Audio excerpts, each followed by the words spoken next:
First class for one what up? Raw vlog number, what are we, 25, 24? I don't know. But what I do know is that raw vlogs are recorded live in front of a steering wheel on my way to getting my Friday morning coffee. They are delivered straight from the camera to you, unedited and raw.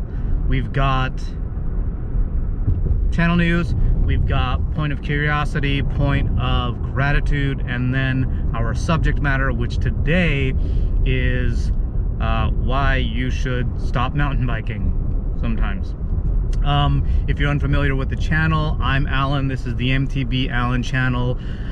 New content every Monday at 5 p.m. That's usually more edited and curated content. This is the raw and unedited access to me, where you get to see me ramble and show my insanity and stuff that I don't know about. So let's jump into channel news. This Sunday, the Path Bike Shop is having a demo day at their Live Oak Canyon store. The cool thing about this demo is they're gonna have a ton of bikes down there.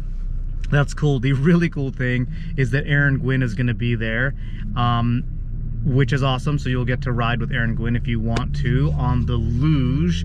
But the super cool thing is there will apparently be an opportunity at 1 p.m. at the demo to enjoy the musical stylings of Aaron Gwin. I don't know if you've ever listened to any interviews with him, but I know at some point he was talking about the fact that he takes voice lessons and that he's into that, and I'm really curious. I'm hoping, I'm still firming things up, but I'm really hoping I can be down there for that demo day and maybe do some filming and at least get to experience the musical genius of Aaron Gwin. That's pretty rad. In other channel news, I recently was at the Fontana Southridge DH Race last weekend, filmed a whole bunch of that stuff. This Monday we should be getting a video. You should be getting a video from me on that, a bunch of raw cuts of you rad people coming down the mountain, men and women doing some gnarly stuff. So that's coming up. All right, now we are moving on to the point of curiosity. This is the segment where you get to see just how much of a mountain bike noob I am, and you get the opportunity to drop some knowledge bombs on me in the comment section. So like I said, I was just at the Fontana Southridge Race, and when I was looking at the results from that race, I noticed that that was the 28th annual Southridge Challenge DH Race. 28 years. What's crazy to me is that like something like that can have been going on for a really long time. And I guess what I'm trying to get to is, if I'm curious about that race, like who started it, like how can that have been going on since the 80s? So if you have any information on that, if you know who started it, if you know any backstory on that, any history, I would love to hear about it in the comments. Anybody you think I should contact, just if I want to learn more about it. Cool stuff. I really enjoyed that event because it was just like, it was a tight community. Everybody seemed to know each other. Yeah, so let me know in the comments if you have any information on that. All right, point of gratitude, kind of self-explanatory segment where I talk about what I'm grateful for. And again, this is kind of tied to my experience recently at the Southridge race. So you probably know that I've been injured since August, and a lot of the times when I'm having conversations with just kind of generally people and they hear about the injury and they know that I've just got this jacked up wrist, a lot of the times the response is, oh, that sucks, that's really scary. And then it inevitably turns into like, you should be more careful, or like you can kind of see it in their eyes, you can hear it in their tone of voice that they want really to tell you to like quit doing that crazy stuff you're doing that's getting you hurt. So this brings me to the point of gratitude, which is I'm really grateful for a mountain bike community that has a lot of empathy and understanding for being injured. When I was at the race and other events, I definitely experienced like that empathy. So, you know, you're somebody, like I even had some people would just recognize what the injury was, and they were like, wow, that's a really gnarly injury. And the follow-up was like, you'll get back on it and like stay strong, or just general understanding. And there was never that thing of like, you need to be more careful. If you're part of this community and you've had any kind of injury, you know what I'm talking about. You know that kind of like knowing look. And it was really cool to be around a bunch of people who dug that. And yeah, so I'm really grateful that there's a bunch of people that dig it. Hey, so let's talk about the benefits of stopping mountain biking. Obviously, I've been off the bike due to an injury, haven't been off the bike by choice. But what this has really given me is a lot of appreciation for mountain biking, but also a lot of perspective on mountain biking and what role mountain biking plays in my life. And more largely, that there are other things in my life that are just as important, but that also like make my mountain biking life more important, you know. Yeah, so this time off the bike has kind of, I think, like loosened up my brain a lot about just mountain biking in my life. So I think like when you can get really super involved in a particular community or activity, you can, at least for me, like when I do stuff, I want to do it all the time. I just like go super deep into stuff. And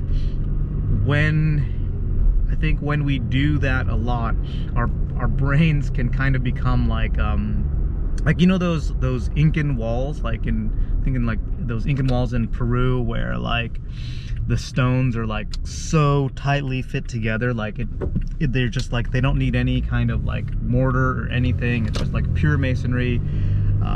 There's something really aesthetically appealing about that. It's like it's pretty rad that like you can make these pieces fit together so tightly that they just like hold up and they're solid and they're awesome. Something really appealing about that.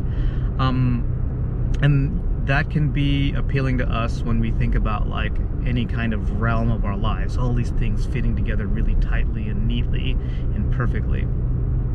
However, for the brain, for the mind, like, you know, slack is important.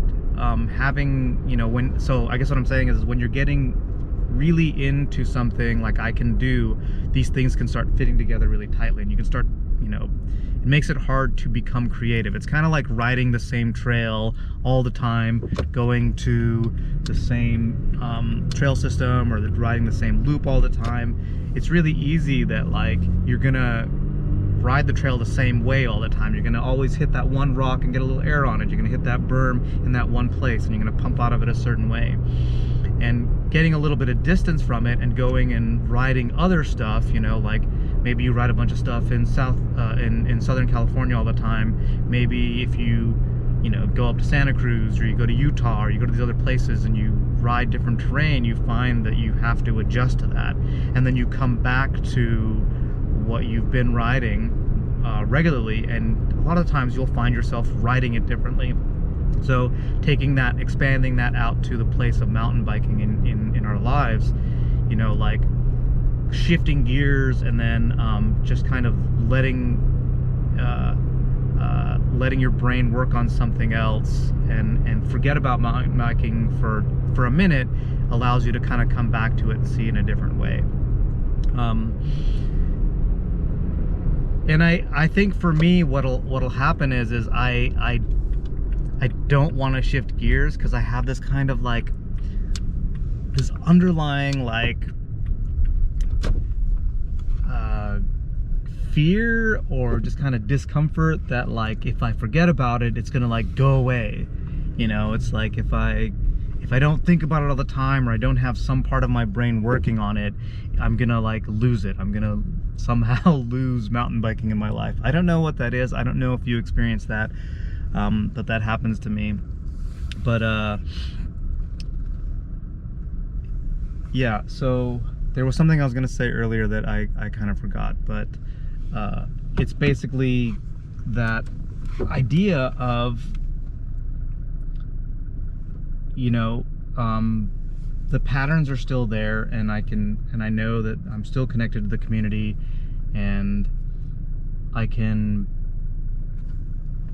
still go do other things and still kind of, yeah. See, I feel like this time when I'm parking and I'm going into reverse, I always like lose what it was I was saying. So if I can, let me try to sum this up, that it's good to shift gears. It's good to try other things. You know, like my buddy Chad, he got into BMX, and he would go ride BMX, partly just because of his life situation. It made it a little bit harder for him for a while to ride mountain bikes. So he could but he could ride a BMX at a local a BMX park or skate park. And when he would come back to mountain biking, or when we'd go riding, his riding was different. His riding had changed. And I think that can be the same with skateboarding, snowboarding, rock climbing, whatever. So yeah, go do other things, I guess, is all I'm trying to say. And oh, that was the thing.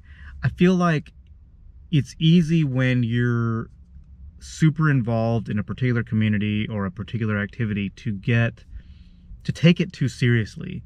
And we can find ourselves getting pent up about, you know, the way other riders are behaving on the trail, or even like about certain gear that people are using, or different segments of trail bike or dirt bikes on the dirt, you know, whether that's cyclocross or XC or whatever.